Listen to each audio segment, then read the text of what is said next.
Dia itu meretain detailsnya dengan cukup baik. Jadi kalau kita kurangin, nah detail-detailnya akan muncul gitu. Yang kurang lebih begitu dikurangin, menurut gue sih hasilnya agak-agak mirip.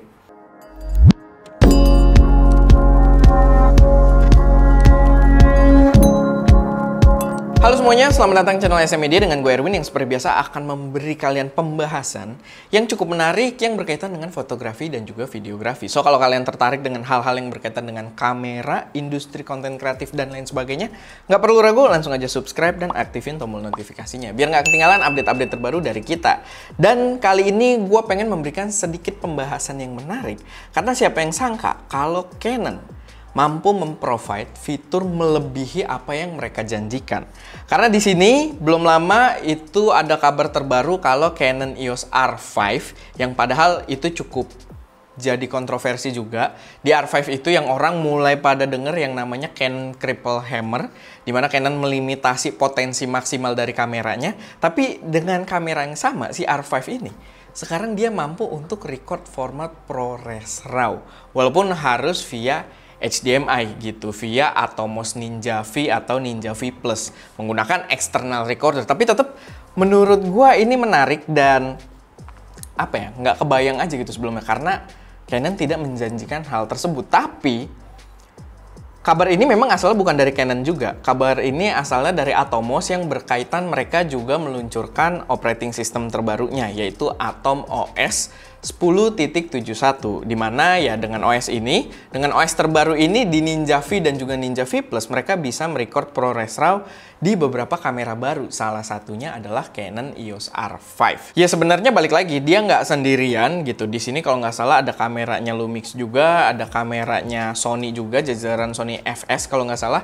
Tapi ya gue nggak ngira aja kalau si R5 ini bakal hadir juga dengan ProRes RAW karena Canon biasa terkenal dengan itu tadi Triple Hammer, tapi di sini siapa yang nyangka dia bisa memberikan RAW HDMI output menggunakan micro HDMI-nya. Bahkan di sini, jadi biasanya di pembahasan gue itu kamera-kamera yang mampu memberikan HDMI dengan format yang besar, dengan RAW gitu kan, itu biasanya yang menggunakan port lumayan gede, paling nggak mini HDMI. Lalu full size HDMI. Tapi di sini si Canon EOS R5 menggunakan micro HDMI dan dia bisa memberikan HDMI RAW output. Dan gue nggak tahu menu HDMI RAW output tersebut pun gue kayaknya baru lihat sekarang-sekarang. Kayaknya dulu pas gue review tuh nggak ada. Jadi mungkin ini salah satu fitur firmware terbarunya Canon juga gitu. Bekerja sama, tahu Atomos akan mensupport fitur ini.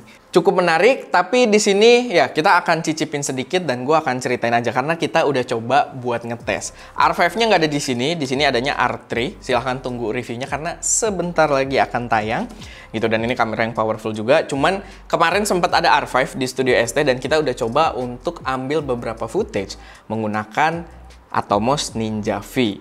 Nah, cuman di sini kalian perlu tahu dia ada beberapa limitasi. Jadi dia si R5 itu bisa RAW 8K sehingga HDMI-nya bisa ProRes RAW 8K, tapi itu fitur yang eksklusif hanya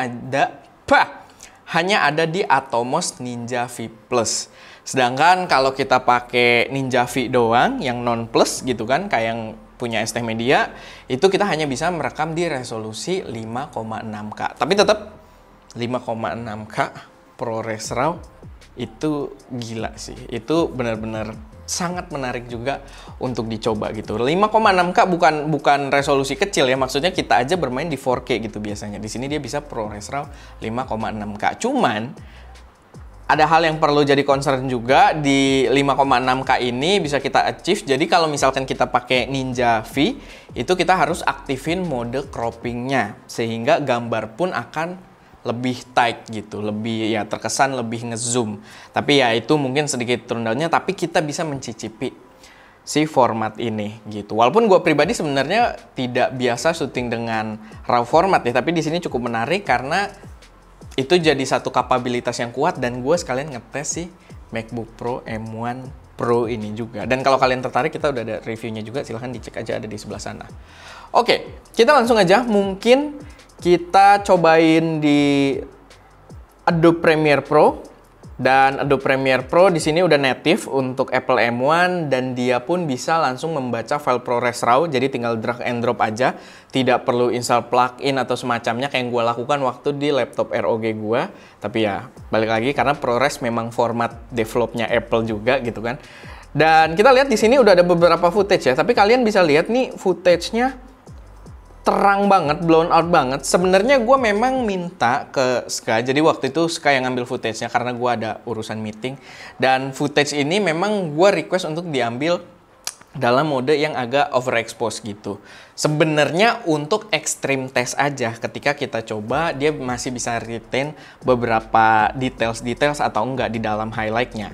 Nah, tapi ketika Ska merecord, ini perlu sedikit note juga, di Atomos-nya itu gambarnya tidak seterang ini ya. Ini soalnya parah banget, nih benar-benar blown out banget nih. Kalian bisa lihat nih sampai putih banget, kayak nggak ada apa-apa. Lalu ini yang agak normalnya pun itu ketika ngambil kelihatan di Atomos-nya ya well exposed gitu. Cuma memang flat, tapi tidak se-overexpose ini.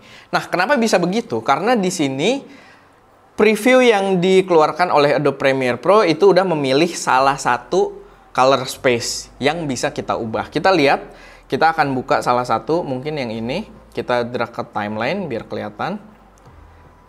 Tapi yang ini terlalu sebentar ya, mungkin yang sebelahnya kali. Nah ya, mungkin yang ini kita drag ke timeline biar kelihatan. Ini ada videonya Gary. Nah ini dia udah memilih salah satu color space. Jadi file RAW ini, dia RAW, mentah. Dan kita bisa pilih color space-nya. Oke, jadi beda kalau misalkan kita merekam menggunakan H264 atau H265, biasanya itu color space-nya sudah ditentukan gitu. Jadi kita tidak bisa ganti-ganti. Sedangkan kalau RAW, itu mentah dan kita bisa ubah saat editing color space yang digunakan. Dan kalian bisa lihat nih, kalau kita ke effect control, dan di sini kalian tahu ini pengaturan efek biasa, tapi dia sebelah kirinya ini nih source-nya bisa diklik dan ini keluar pengaturan RAW-nya gitu. Karena ini ProRes RAW nih, namanya ProRes RAW source setting. Kalau kita pakai Canon RAW CRM, Canon RAW Lite, itu dia ada keluar pengaturan juga kayak gini yang kurang lebih mirip tapi agak berbeda gitu. Dan di sini karena kita ProRes RAW ya kita pakainya yang nongol di sini adalah ProRes RAW. Dan kalian bisa lihat nih, di sini ada color space.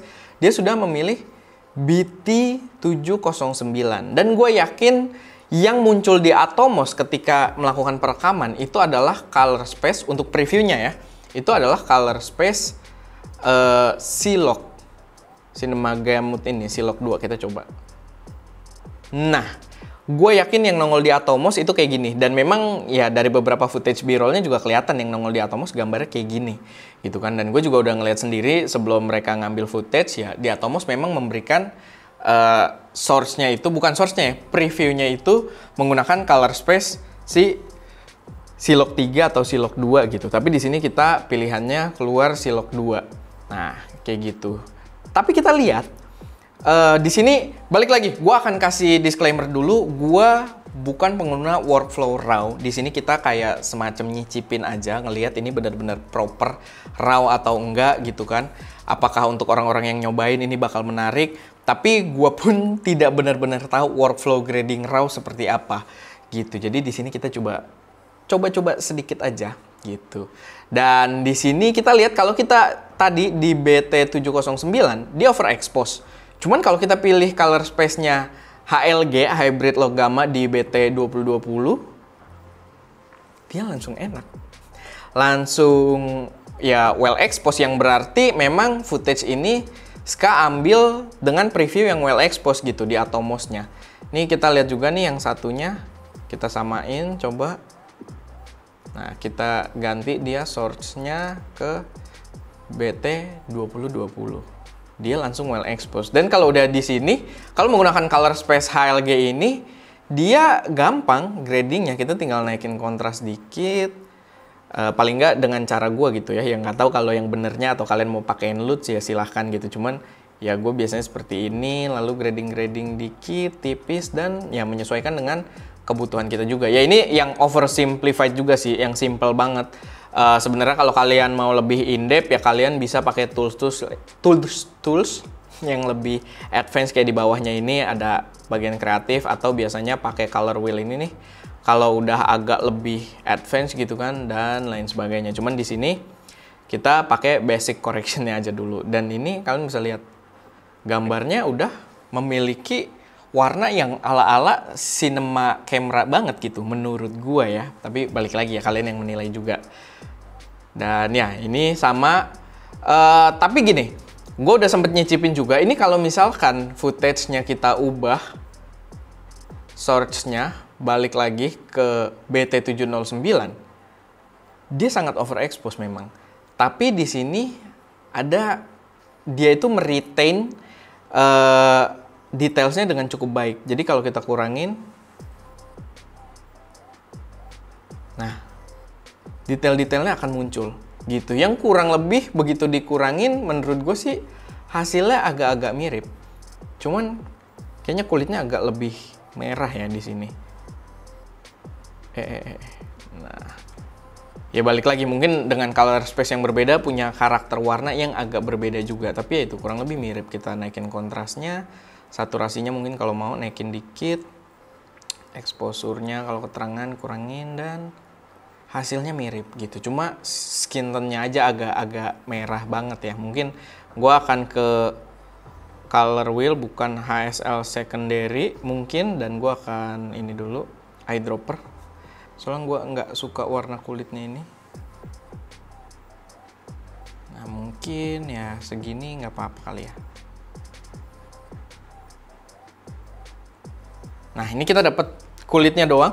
Balik lagi, gue bukan professional grader ya. Ini cuma ya sebatas tahu-tahu dikit sambil coba-coba. Di sini kita udah dapat kulitnya, dan cuman di sini kena ngefek ke sekitarnya juga. Mungkin kalau pakai masking bisa lebih rapih. Cuman kita nggak apa-apa buat ngetes aja di sini. Gue soalnya kurang suka dengan warna kulitnya ini. Mungkin gue akan agak keijauin, atau previewnya gue balikin dulu. Kita udah dapet kulitnya doang dan kita kurangin. Nah kalian lihat ya, warna kulitnya agak berubah gitu. Kalau kita main ekstrim kulitnya berubah banget, tapi ya kita tidak perlu se ekstrim itu. Dan ya gua rasa gini agak lebih natural daripada tadi. Cuman mungkin saturasinya agak gua kurangin juga di kulitnya biar nggak terlalu. Nah oke lah, coba kita lihat HSL secondary. Nah sebelumnya kayak gini merah, lalu sekarang kayak gini ya, agak lebih natural. Tapi balik lagi, ini cuma pendemoan dikit aja. Dan kita coba yang lebih ekstrimnya nih. Ini yang warnanya udah sampai putih banget. Nah ini yang warnanya udah sampai putih banget tapi cuma kelihatan detail-detail dikit. Ini kalau misalkan kita ubah dia ke BT2020 atau HLG, hybrid low gamma. Nah ini berarti memang di posisi sekarang ngetesnya overexpose gitu di atomosnya. Dan kalau kayak gini kita coba kurangin exposure-nya -1 mungkin.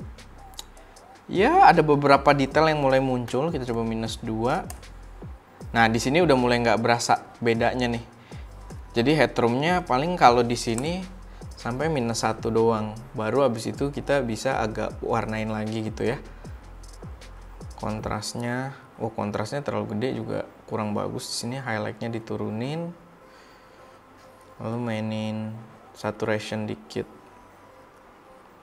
Dia tidak real time juga sih di sini playback-nya, jadi agak sulit juga. Tapi ya itu warnanya tidak terlalu terselamatkan gitu dengan posisi seperti ini. Kita coba lagi dengan footage yang satunya. Nah ini kita coba kalau pakai color space normalnya di BT709, kita kurangin si exposure-nya. Nah dia kayak gini. Tetap detailsnya nggak terlalu terselamatkan sih. Karena di sini kalian bisa lihat ya, masih banyak yang blown out gitu. Tapi ya paling nggak file ini ProRes RAW. Walaupun ya balik lagi sih, pengetesan gue juga mungkin tidak bisa merepresentasikan betapa bagusnya format ini karena workflow gue juga tidak sesuai.